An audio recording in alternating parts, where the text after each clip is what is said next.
Students, ये class हमारी व्यावसायिक अध्ययन के चैप्टर नंबर फर्स्ट से है, जिसमें हमने कल आपको पढ़ाया था व्यापारिक केंद्र यानी प्रमुख व्यापारिक केंद्र और प्रमुख निर्यात और आयात, यानी कहाँ क्या हम अपने देश से आयात करते थे, क्या निर्यात करते थे। आज का जो हमारा टॉपिक है वो है भारत में पुनर्औद्योगिकरण, यानी कि हमने दोबारा से औद्योगिकरण भारत में कब शुरुआत हुई। जब हमारा देश 1947 में आज़ाद हुआ, उससे बाद में हमारे देश में पुनर्औद्योगिकरण का शुरुआत मानी जाती है। इसे हम विस्तार पूर्वक पढ़ते हैं। भारत में केंद्रीकृत नियोजन की शुरुआत तथा अर्थव्यवस्था के पुनर्निर्माण की प्रक्रिया का प्रारंभ स्वतंत्रता प्राप्ति के पश्चात किया गया। कब किया गया बेटा? स्वतंत्रता प्राप्ति के पश्चात। पहली पंचवर्षीय योजना 1952 में कार्यान्वित हुई, यानी हमारी जो पंचवर्षीय योजना कब हुई बेटा? पहली 1952 में स्टार्ट हुई थी। इस पंचवर्षीय योजना का मुख्य उद्देश्य आधुनिक उद्योग, आधुनिक प्रौद्योगिकी और वैज्ञानिक संस्थानों, अंतरिक्ष और परमाणु कार्यक्रम की स्थापना पर। इसमें जो तो तीन चीज़ों पर, एक तो वैज्ञानिक संस्थान, अंतरिक्ष और परमाणु कार्यक्रम और आधुनिक प्रौद्योगिकी पर विशेष तौर से ध्यान दिया गया था। इन योजनाओं के प्रयास से भारतीय अर्थव्यवस्था की गति पर कुछ खास असर नहीं पड़ा। यानी तीन क्षेत्रों में हमने, तीन चार क्षेत्रों में यानी क्या करा, इसका उद्देश्य आधुनिक उद्योगों, प्रौद्योगिकी और वैज्ञानिक संस्थान और अंतरिक्ष और परमाणु कार्यक्रमों की स्थापना करना था। इन योजनाओं के प्रयास से भारतीय अर्थव्यवस्था की गति पर कुछ खास असर नहीं पड़ा। अर्थव्यवस्था मजबूत न होने पाने के कारणों में पूंजी पुनर्निर्माण की कमी, यानी हमारे जो पूंजी थी वो विनिर्माण में कमी थी और जनसंख्या ज़्यादा थी, जनसंख्या में वृद्धि, जो इसके कारण आए कि हमारे देश में औद्योगिकरण क्यों नहीं, मतलब क्या इस योजना ये विफल क्यों हो पाई या हमारा देश क्यों नहीं विकास कर पाया।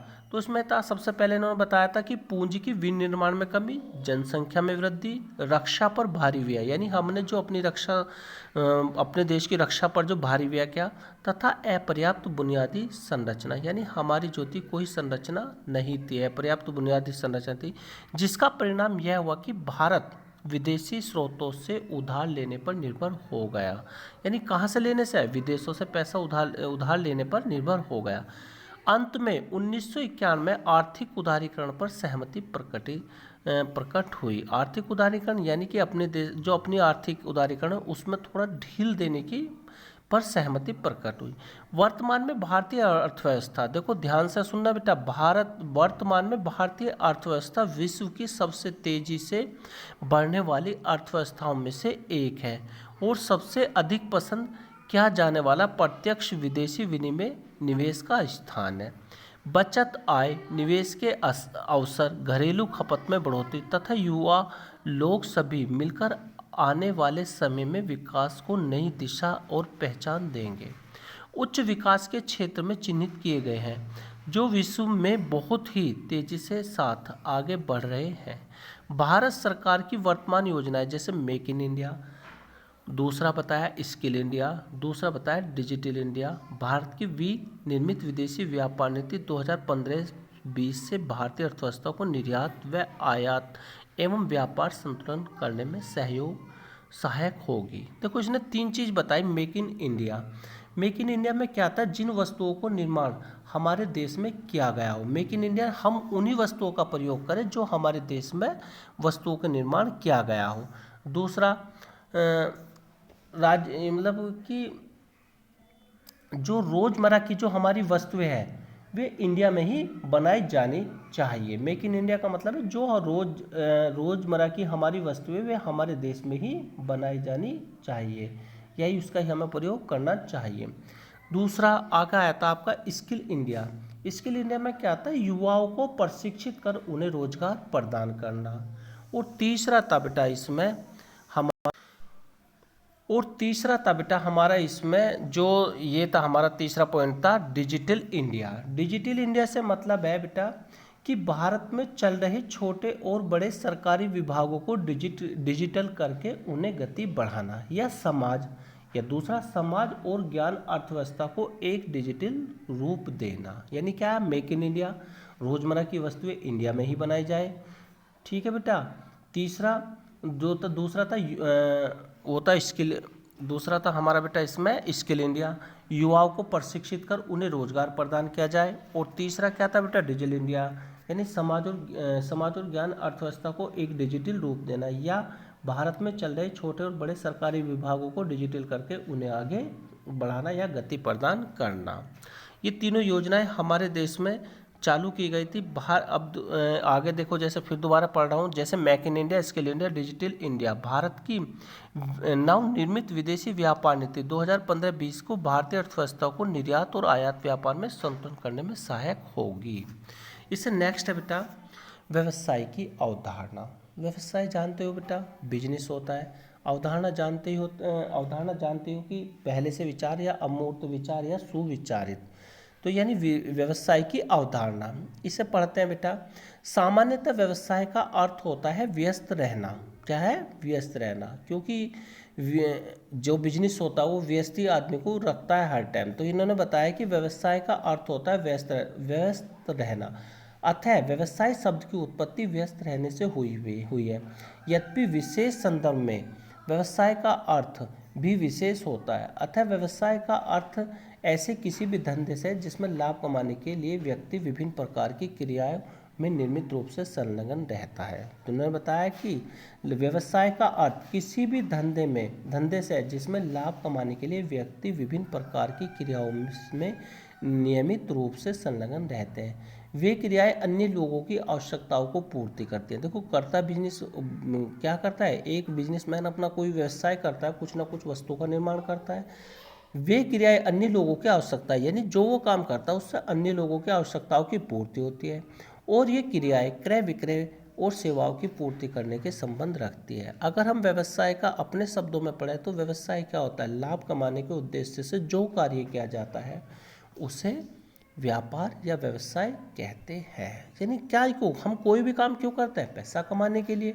यदि हम पैसा नहीं कमाते तो व्यवसाय नहीं होगा हमारा।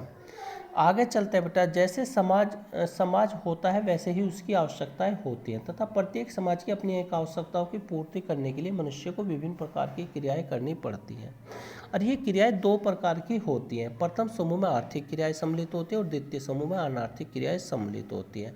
आर्थिक क्रियाएं वे क्रियाएं होती हैं जिनका उद्देश्य जो होता है वो पैसा कमाना होता है, धन कमाने का उद्देश्य से करते हैं।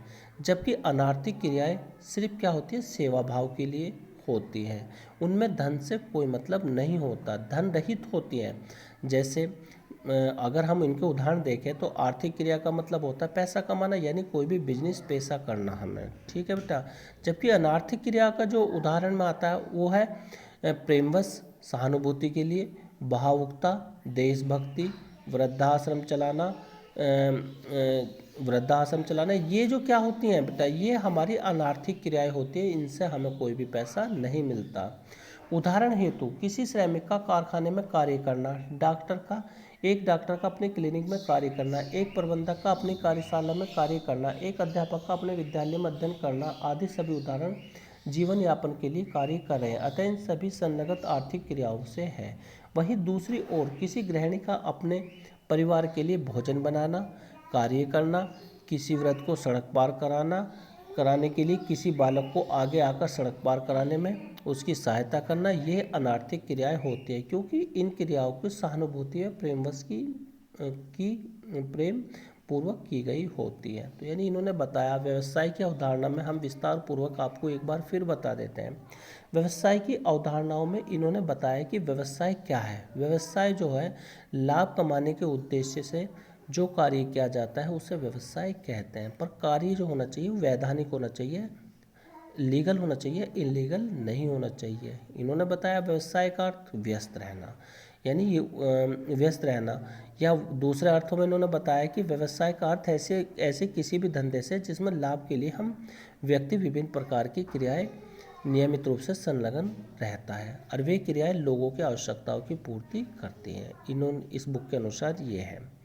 आज का बेटा हमारा टॉपिक 2वें, भारत में पुनरुद्योगीकरण कब हुआ, आज़ादी के बाद।